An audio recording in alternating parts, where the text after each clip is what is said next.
The royal family, for centuries the epitome of unity, tradition, and continuity, has long held the admiration of the world. Their carefully curated image of solidarity has been meticulously crafted and preserved, but beneath the surface, deep divisions have quietly formed over the years.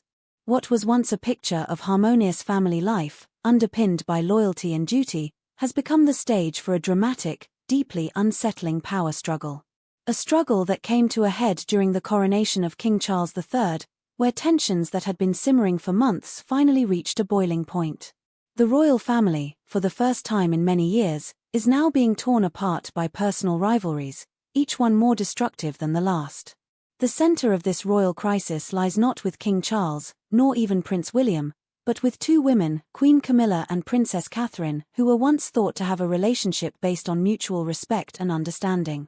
For years, the public believed the two women had managed to navigate the tricky dynamics of royal life with grace and diplomacy.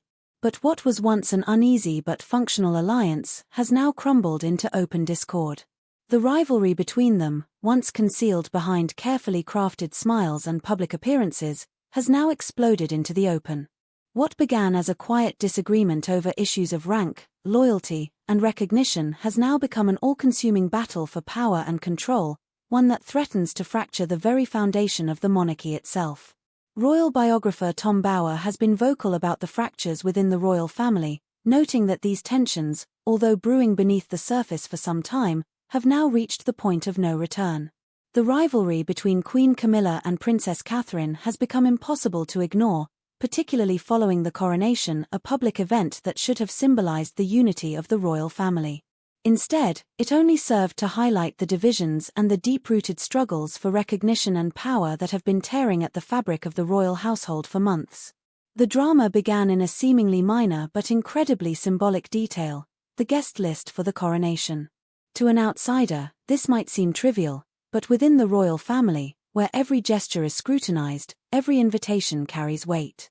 Queen Camilla, in what some saw as a blatant move to assert her own family's importance within the royal fold, invited 20 members of her own Parker family to the coronation. In stark contrast, only 4 members of Catherine's family, the Middletons, were given the privilege of attending. The optics of this decision were impossible to ignore. For those closest to the royal family, it was a clear message that Camilla'S family was being prioritized, while Catherine's family was treated as an afterthought. The imbalance in representation, though seemingly insignificant, spoke volumes about the internal power dynamics of the monarchy. What should have been a moment of celebration, a time to mark the beginning of King Charles's reign, was instead overshadowed by a palpable sense of unease. Those in attendance at the coronation couldn't help but notice the atmosphere of tension that lingered in the royal box. When King Charles and Queen Camilla left Westminster Abbey, the customary display of respect, a bow or curtsy, was expected from the congregation. But when Queen Camilla passed, not a single bow or curtsy was offered.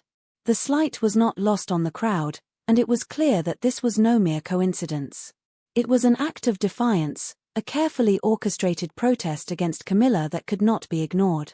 In a royal family that values decorum above all else, this breach in protocol spoke volumes about the rift that had emerged within the family. Among those who took particular note of the moment was Prince William. His rigid posture, his tense expression, and his clear avoidance of eye contact spoke to the inner turmoil he was experiencing. For the first time, it was as if the facade of unity within the royal family had cracked open, and the world was witnessing the fracture firsthand.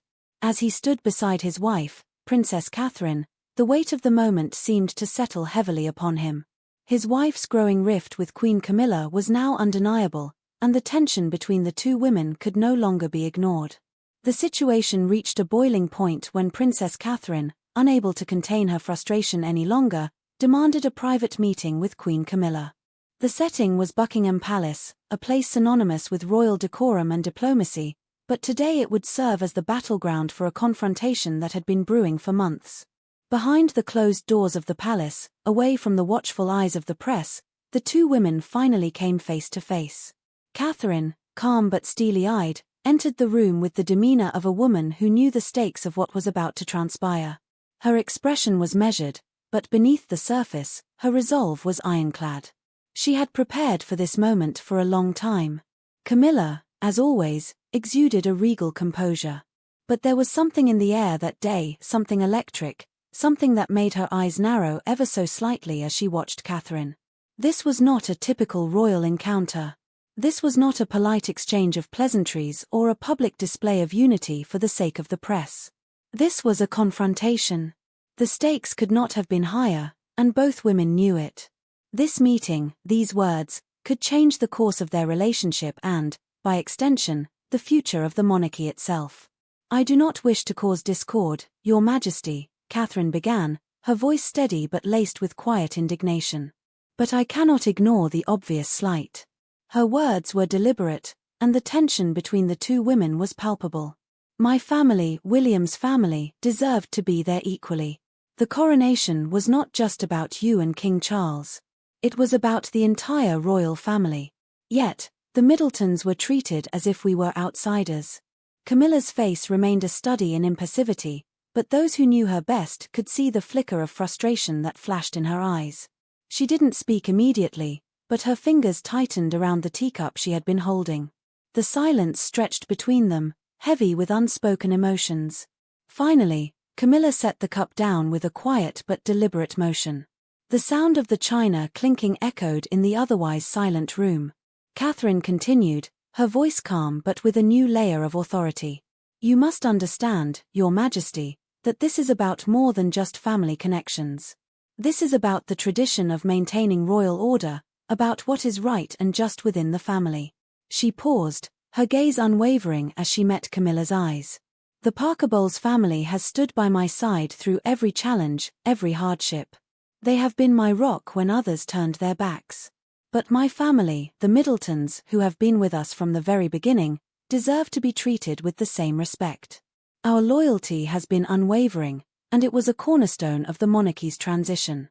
The room seemed to shrink around them as Catherine's words hung in the air, each syllable weighted with accusation. Camila'S lips pressed into a thin line, and it was clear that the confrontation had rattled her more than she had anticipated. But she remained poised, refusing to show any sign of weakness. Her silence, however, was deafening. Both women knew that this was not just about the guest list, it was about power, influence, and the future of the royal family. The words Catherine had spoken were no longer just about a slight, they were an open challenge to Camila'S authority and the structure of the royal family itself. This was no longer just a family dispute. It was a battle for the very heart of the monarchy. The future of the institution, and the legacy of both women, now hung in the balance.